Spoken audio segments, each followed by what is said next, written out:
Eastern wisdom and modern life with Alan W. Watts.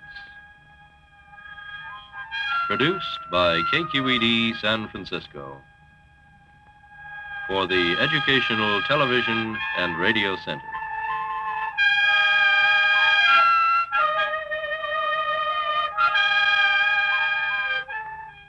Alan Watts is a scholar, lecturer, and the author of many widely read books on comparative philosophy and religion.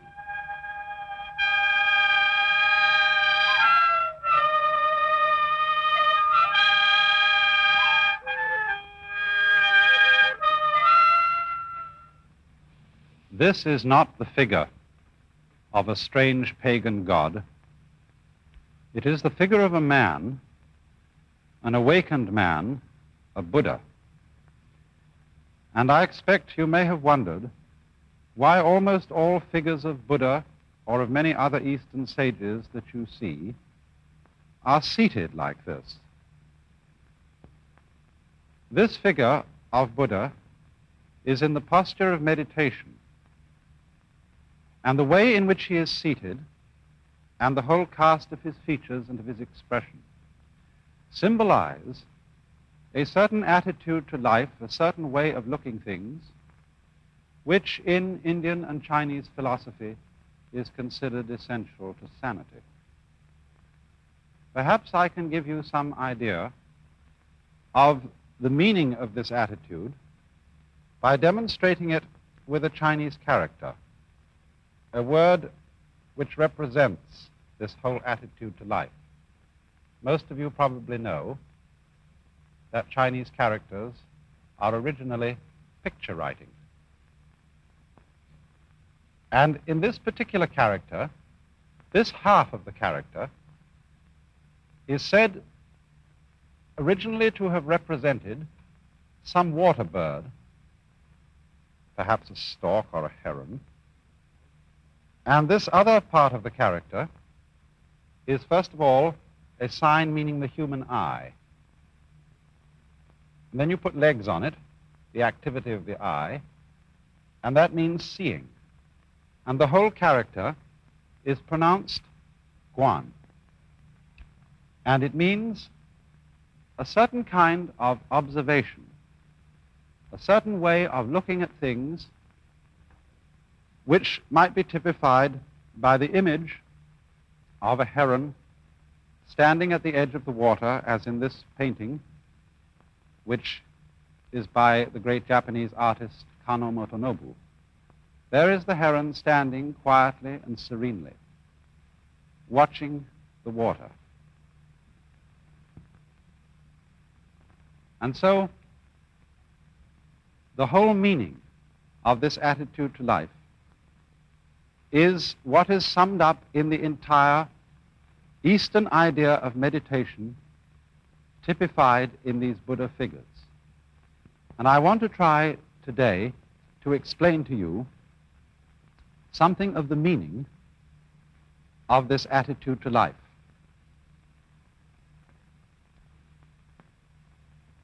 For fundamentally, meditation is not so much an exercise as it is a certain way of using one's mind or one's consciousness. Because normally, most human beings, when they use their eyes or their ears, are constantly and chronically straining to see and to hear. And when you come to think of it, that's very odd, because our eyes don't work by effort. They don't have to go out and get the light. The light comes to them. And in the same way, sound comes to our ears, and even the sense of touch comes to our fingertips. We don't, for example, have to press a thing hard. If I want in the dark, I'm trying to fumble and feel what this is. I don't have to press very hard to feel it, because the sensation simply of the hard object comes to the nerve ends in my skin. And so it's strange, isn't it, that we have acquired the habit of a constant and chronic effort to see clearly and to hear clearly. I think part of it comes from school. You know, when children are listening to a teacher in class, they're always fidgeting or doing something like this, you know, and looking around and twisting and jiggling. And the teacher says, "Pay attention!" And the children immediately, to ingratiate the teacher, are able to sort of ham or act what paying attention is like. And paying attention, of course, is staring at the teacher up front. Yes, we're very interested in what you say. And sometimes, to get their concentration clear, they curl up their legs around the legs of the chair and go into all these strained attitudes so that the teacher knows they really are trying very hard to attend. And it is through such conditioning as that, through being taught that we must try to see and try to hear in order to have clear sight and clear hearing, that we learn constantly to strain our senses in their use. But as a matter of fact, this impedes the clarity of our senses, because if you will try staring hard at a book in front of you, or staring very hard at the TV screen you're looking at right now, you'll find that it becomes fuzzy. Also, in the same way, if you're trying to listen, say, to a telephone conversation while the children are running all over the house and screaming, if you try to listen to the telephone, you'll get very angry and you'll have to stop to yell at the children to make them be quiet. But on the other hand, if you just let the sound come to your ears, you'll have no difficulty at all in hearing. So, you remember then that heron I showed you. When that heron was watching for fish, it wasn't sort of going like this, looking all over the place for what, like, fish here, fish here. No, heron is just quiet like this. And as it were, the whole area of vision is simply coming to the heron's eyes. And the moment it sees a ripple in the water, it darts down and gets the fish.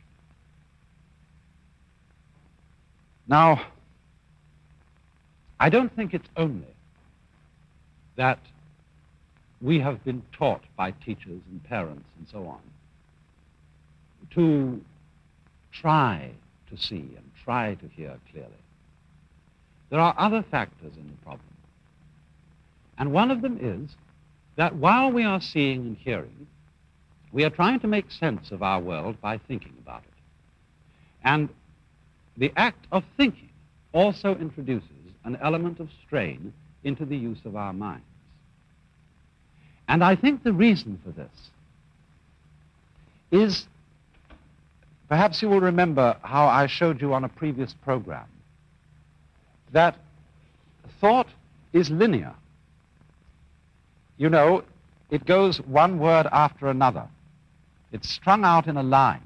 We think thought, thought, thought, thought, thought in a line like this, one after another. Whereas when we see to what is going on entirely. We take in a volume when we see. We take in a great area. Nature is a volume rather than something strung out in a line. But when we think, we get one thought after another, and so the process of thought is much slower than the process of seeing and using our consciousness or our mind as a whole. And this then requires a certain effort to make thought keep up with what we are seeing or what we are hearing. Also, you see, thought works by abstraction. What do I mean by abstraction? Well, a lot of Chinese characters are abstractions. If we take, for example, the Chinese character for man, it is written this way. Now, that was originally the head and legs of a human figure, something, you know, like this. When we draw an abstract figure of a man, everybody knows that's a man. But as a matter of fact, it cuts out a great deal of man. This figure cuts out all the details and gives us a simple image which we can grasp all at once. And we have to do that in order to think, so that we can use a series of very simple images or grasps of the world, and these are abstractions. And it is fundamentally in terms of abstractions that we think. Now, thought, as I said, is slower because it goes in a line, thought after thought. And also, thought is abstract. That is to say, it lacks the full living quality of real life, just as this figure here is just a sort of skeleton, a ball on top of sticks, and therefore it lacks the vitality, the aliveness of a real man. Now, the more we tend to live in a world of thought, the more we tend to live in an abstract world that is removed from and has a gap between it and the real world of nature. And as a result of this, we tend to live in a world that is in some ways unsatisfying, lacking in vitality and life. And also, people tend to think all the time. This becomes, for every civilized community, every civilized person, a sort of habit, which is like constantly talking to yourself. Now, of course, when you meet me here on the TV screen, I'm always talking, or almost always. But I assure you, I'm not always talking. I'm often silent, because after all, we have to be silent some of the time, don't we, in order to hear what other people have to say, and therefore to have something to talk about. In just the same way, our minds have to be silent some of the time if we are really to have anything to think about except thoughts. You know, there is a popular proverb which says that talking to yourself is the first sign of madness. And there's some truth in this, because constant thinking, as distinct from simply experiencing through our senses, constant thinking about our experiences, coding our experiences into words, into signs, into the symbols of thought, is a buzz that goes on day in and day out inside our heads except when we're asleep. And as a result of that, we begin to live in a world increasingly divorced from reality. And that is why in those Oriental cultures in India and China and Japan, it has always been considered important for everybody to spend some of his time, by no means all of his time, but some of it, not thinking, but simply in the attitude which was represented by that Chinese character which I drew at the beginning, pronounced guan, or quiet observation.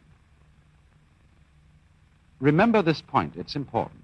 This is not saying that thinking is a disturbance, is a thing that human beings shouldn't do. On the contrary, it's a highly important acquisition of man. But thinking is of no real value to us unless we also can practice non-thinking, unless we can have our minds silent and make immediate contact with the real world as distinct from the world of pure abstraction. And so this leads to a very common practice in Asia among Hindus, among Buddhists, among Taoists, called meditation. And I want to try and show you something about it. By sitting in the posture of meditation, which is commonly used and is done approximately like this. One sits upon a firm cushion. Usually, a big city telephone directory is about the right thickness.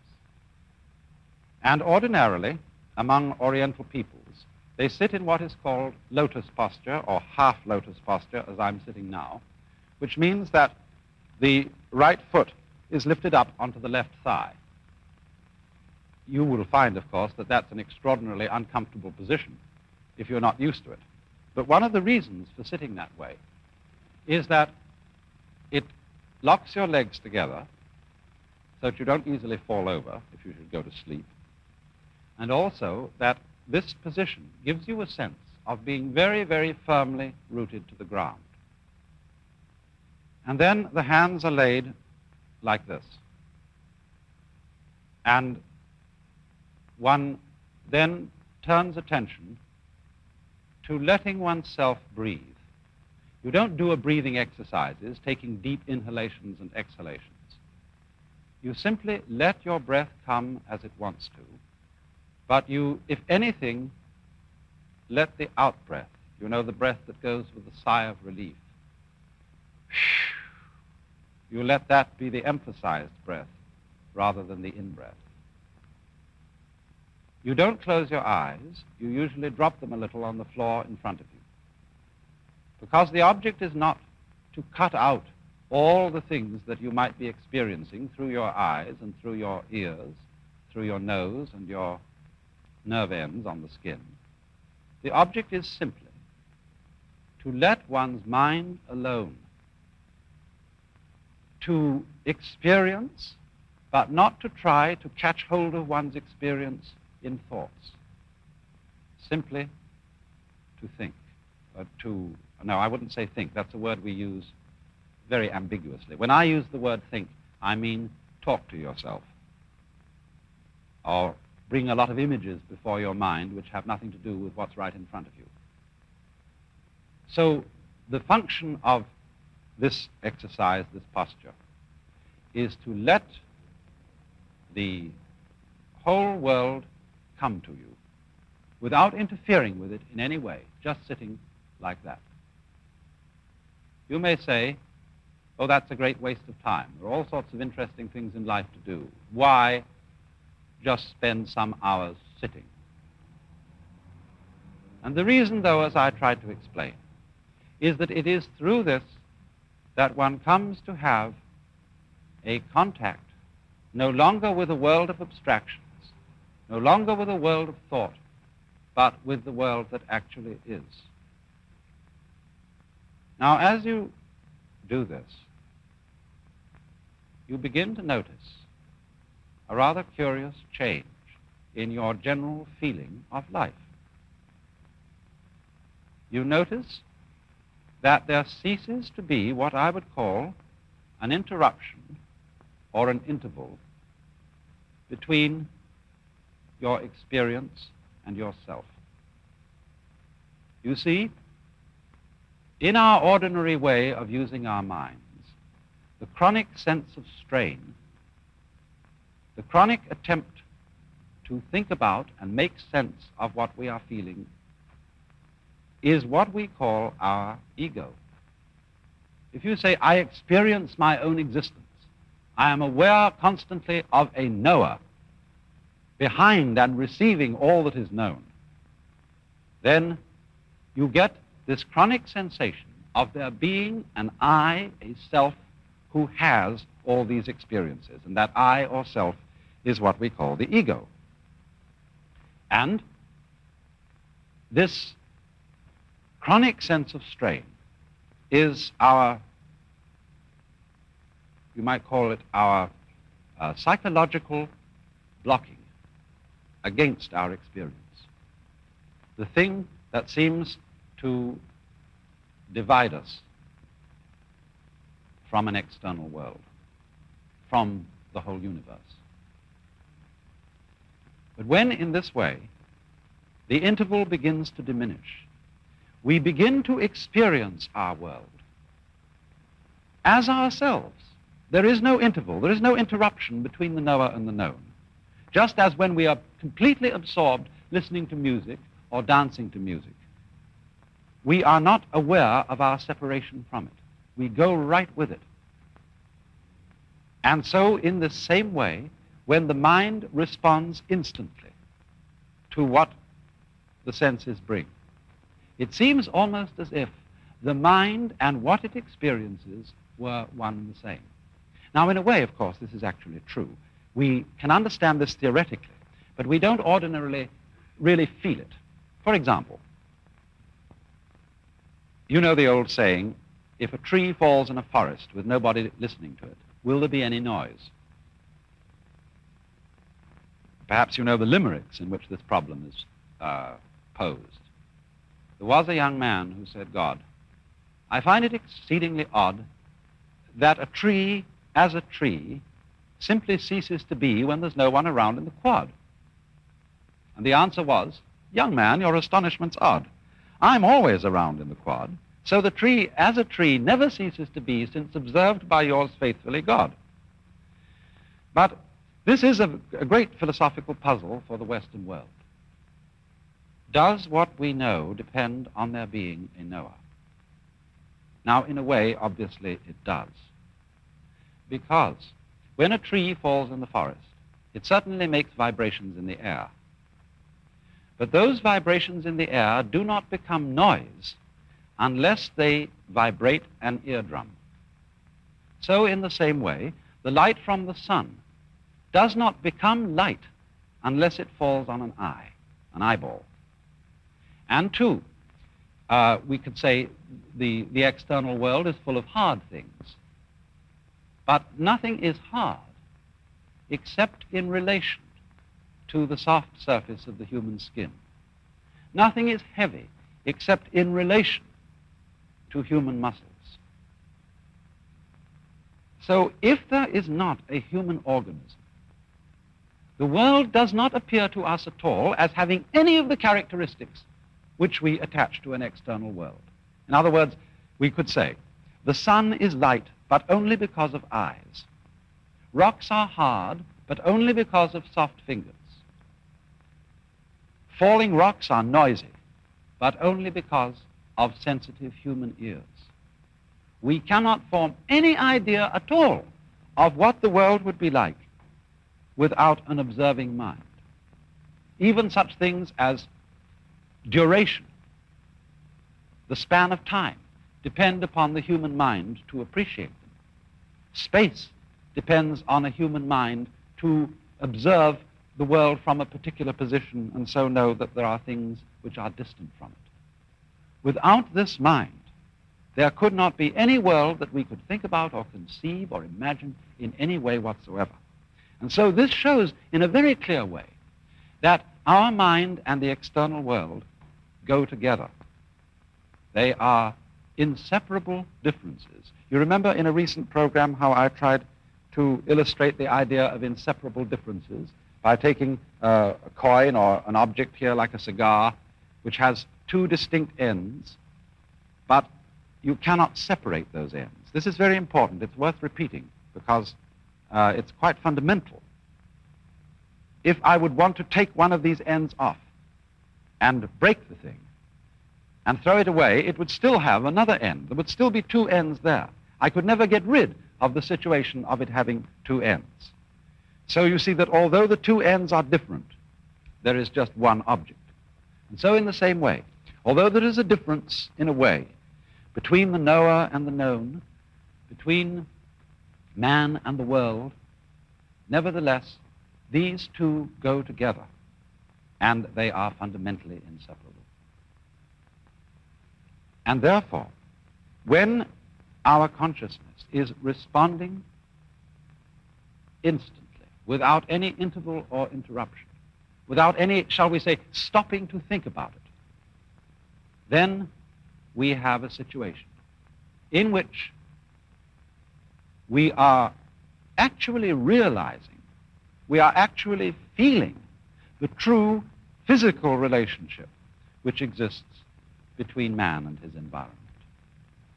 And this we could call the experience of oneness or unity with the universe, which is the function of meditation. Now,